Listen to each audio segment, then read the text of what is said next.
ಪ್ರೀತಿಯ ಪೋಷಕರೇ ನಮಸ್ಕಾರ. ಇದು ಮಕ್ಕಳ ಸುರಕ್ಷತೆಯ ಕುರಿತಾದ ವಿಡಿಯೋ ಸರಣಿಯ 2ನೇ ಭಾಗ. ಮೊದಲನೇ ಭಾಗದಲ್ಲಿ ವೈಯಕ್ತಿಕ ಸುರಕ್ಷತಾ ನಿಯಮಗಳು, ತಪ್ಪು ಮಾಡುತ್ತಿರುವ ವ್ಯಕ್ತಿಗೆ ಬೇಡ, ನಿಲ್ಲಿಸಿ, ದೂರ ಹೋಗಿ ಎಂದು ಹೇಳುವುದು ಹಾಗೂ ಜನರ ಅಸುರಕ್ಷಿತ ವರ್ತನೆಗಳ ಬಗ್ಗೆ ಸುರಕ್ಷಿತ ವ್ಯಕ್ತಿಗಳಿಗೆ ತಿಳಿಸುವುದು, ಇದರ ಕುರಿತು ಮಕ್ಕಳಿಗೆ ಹೇಗೆ ಹೇಳುವುದು ಎಂಬುದನ್ನು ತಿಳಿದುಕೊಂಡೆವು.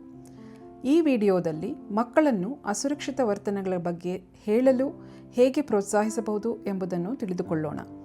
ಮಕ್ಕಳ ಮೇಲೆ ಶೋಷಣೆ ನಡೆಯುವಾಗ ಅದರ ಲಕ್ಷಣಗಳನ್ನು ಗುರುತಿಸುವುದು ಹೇಗೆ ಮತ್ತು ಯಾವ ರೀತಿ ಸಹಾಯವನ್ನು ಪಡೆಯಬಹುದು ಎಂಬುದರ ಬಗ್ಗೆ ಮಾತನಾಡೋಣ.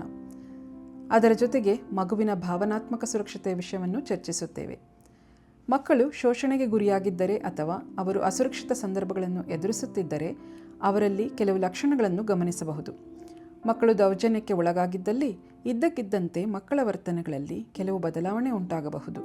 ಸದಾ ದುಃಖದಲ್ಲಿರುವುದು, ಆತಂಕಗೊಂಡಂತೆ ಕಾಣುವುದು, ಯಾರನ್ನು ನೋಡಿದರೂ ಭಯಪಡುವುದು, ಹಾಸಿಗೆಯಲ್ಲೇ ಮಲಮೂತ್ರ ವಿಸರ್ಜನೆ ಮಾಡಿಕೊಳ್ಳುವುದು, ಕೆಲವು ವ್ಯಕ್ತಿಗಳ ಹತ್ತಿರ ಹೋಗಲು ನಿರಾಕರಿಸಬಹುದು, ಯಾವಾಗಲೂ ಹೋಗುತ್ತಿದ್ದ ಮನೆಗಳು, ಸಮಾರಂಭಗಳಿಗೆ ಹೋಗಲು ಆಸಕ್ತಿ ತೋರದೇ ಇರಬಹುದು, ಕಾರಣವೇ ಇಲ್ಲದೆ ದೇಹದಲ್ಲಿ ಸುಸ್ತು, ಮೈಕೈ ನೋವು ಇರಬಹುದು, ಅಥವಾ ಸುಸ್ಸು ಮಾಡುವ ಜಾಗ ಗುದದ್ವಾರದಲ್ಲಿ ಸೋಂಕು, ರಕ್ತಸ್ರಾವ, ನೋವು, ಗಾಯಗಳಾಗಿರಬಹುದು. ಕೆಲವೊಮ್ಮೆ ದೌರ್ಜನ್ಯಕ್ಕೊಳಗಾದ ಮಕ್ಕಳಲ್ಲಿ ಯಾವುದೇ ರೀತಿಯ ಲಕ್ಷಣಗಳೂ ಸಹ ಕಾಣಿಸದೇ ಇರಬಹುದು. ಆದ್ದರಿಂದ ಮಕ್ಕಳಿಗೆ ಅಸುರಕ್ಷಿತ ವರ್ತನೆ ಬಗ್ಗೆ ಧೈರ್ಯವಾಗಿ ಮಾತನಾಡುವಂತೆ ಪ್ರೋತ್ಸಾಹಿಸಿ. ಮಕ್ಕಳಿಗೆ ಈ ಘಟನೆಯನ್ನು ಮರೆತು ಬಿಡು ಅಥವಾ ಆ ವ್ಯಕ್ತಿಯನ್ನು ಕ್ಷಮಿಸಿಬಿಡು ಎಂದು ಹೇಳಬೇಡಿ.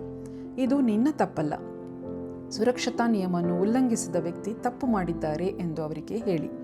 ಮಗು ಶೋಷಣೆಗೆ ಗುರಿಯಾಗಿದೆ ಎಂದು ಅನುಮಾನ ಬಂದಲ್ಲಿ ಮೊದಲು ಮಗುವಿನ ಮಾತನ್ನು ನಂಬಿ ಸಹಾಯಕ್ಕಾಗಿ ಮಕ್ಕಳ ರಕ್ಷಣಾ ಸಮಿತಿ, ಕರ್ನಾಟಕ ರಾಜ್ಯ ಮಕ್ಕಳ ರಕ್ಷಣಾ ಆಯೋಗ, ಮಕ್ಕಳ ಸಹಾಯವಾಣಿ 1098, ಆಪ್ತ ಸಮಾಲೋಚಕರು, ಆರಕ್ಷಕ ಠಾಣೆ ಅಥವಾ ಮಕ್ಕಳ ರಕ್ಷಣೆಗಾಗಿ ಕೆಲಸ ಮಾಡುತ್ತಿರುವ ಸಂಘ ಸಂಸ್ಥೆಗಳನ್ನು ಸಂಪರ್ಕಿಸಿ.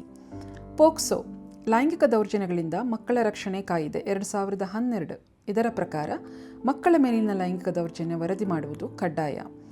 ಈಗ ಮಕ್ಕಳ ದೈಹಿಕ ಮತ್ತು ಮಾನಸಿಕ ಸುರಕ್ಷತೆಯ ಬಗ್ಗೆ ಮಾತನಾಡೋಣ. ಹಲವು ಸಂದರ್ಭಗಳಲ್ಲಿ ಮಕ್ಕಳಿಗೆ ಶಿಸ್ತು ಕಲಿಸುವ ನೆಪದಲ್ಲಿ ಹೊಡೆಯುತ್ತೇವೆ, ಶಿಕ್ಷಿಸುತ್ತೇವೆ. ಮಕ್ಕಳನ್ನು ದಂಡಿಸುವುದು ನಮ್ಮ ಹಕ್ಕು ಎಂದು ಹೇಳುತ್ತೇವೆ.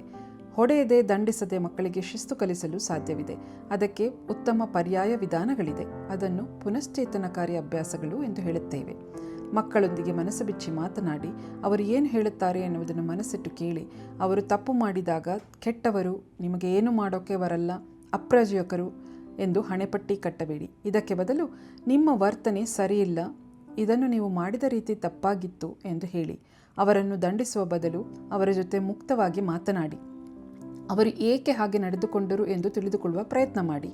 ಹೀಗೆ ಮಾಡಿದಾಗ ಮಕ್ಕಳಿಗೆ ತಮ್ಮ ಭಾವನೆಗಳನ್ನು ಹಾಗೂ ಅವರು ಎದುರಿಸುತ್ತಿರುವ ತೊಂದರೆಗಳ ಬಗ್ಗೆ ನಿಮ್ಮ ಬಳಿ ಹೇಳಿಕೊಳ್ಳಲು ಭರವಸೆ, ನಂಬಿಕೆ ಬರುತ್ತದೆ.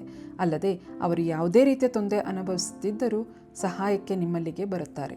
ಧನ್ಯವಾದಗಳು.